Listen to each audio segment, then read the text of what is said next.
What happens once we receive an offer on your home? Once we get offers on your home is when the fun begins. It can be stressful if you don't receive the amount you were hoping for, but don't worry. That is why you hire a good negotiator like myself and my team. Hi, I'm Daniel Gonzalez, a team leader at the Powerhouse Collab. Did you know that there are only 1% of agents across the nation that actually know how to negotiate a transaction? I find this alarming because knowing how to properly negotiate on your behalf is essential not only to getting you the most amount of money on your home, but also on negotiating the best terms for you. Once we receive offers on your home, there are a few essential components that need to be done prior to meeting with you to discuss the offers. We vet all of the buyers by calling the agent and the lender and making sure that the buyer is truly qualified. We verify their funds and we ask crucial questions. We also find out how motivated and in love with your property the buyer is.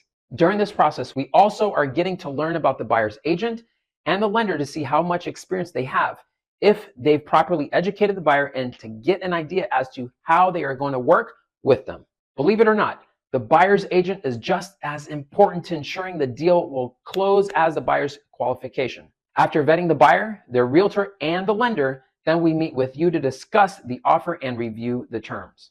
We will give you our advice on the offers in regards to the pros and cons of each, but ultimately you make the decision as to which offer to take and what to counter.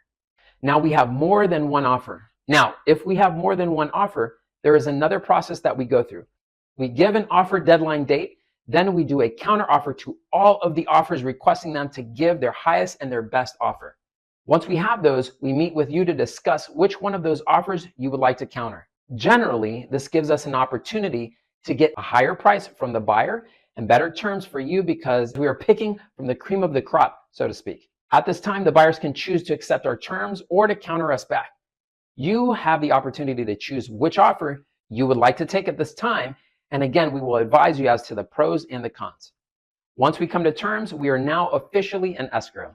Watch the next video to see and understand what happens now and what to expect regarding timelines. Understand that in most cases, if you're dealing with a loan, the average time frame to close on a home is about 30 days, give or take. If you're dealing with cash, meaning a cash buyer, you can close in as little as 3 days, but 7 days is more realistic. As always, this is Daniel Gonzalez. Give us a call anytime. Have a blessed day.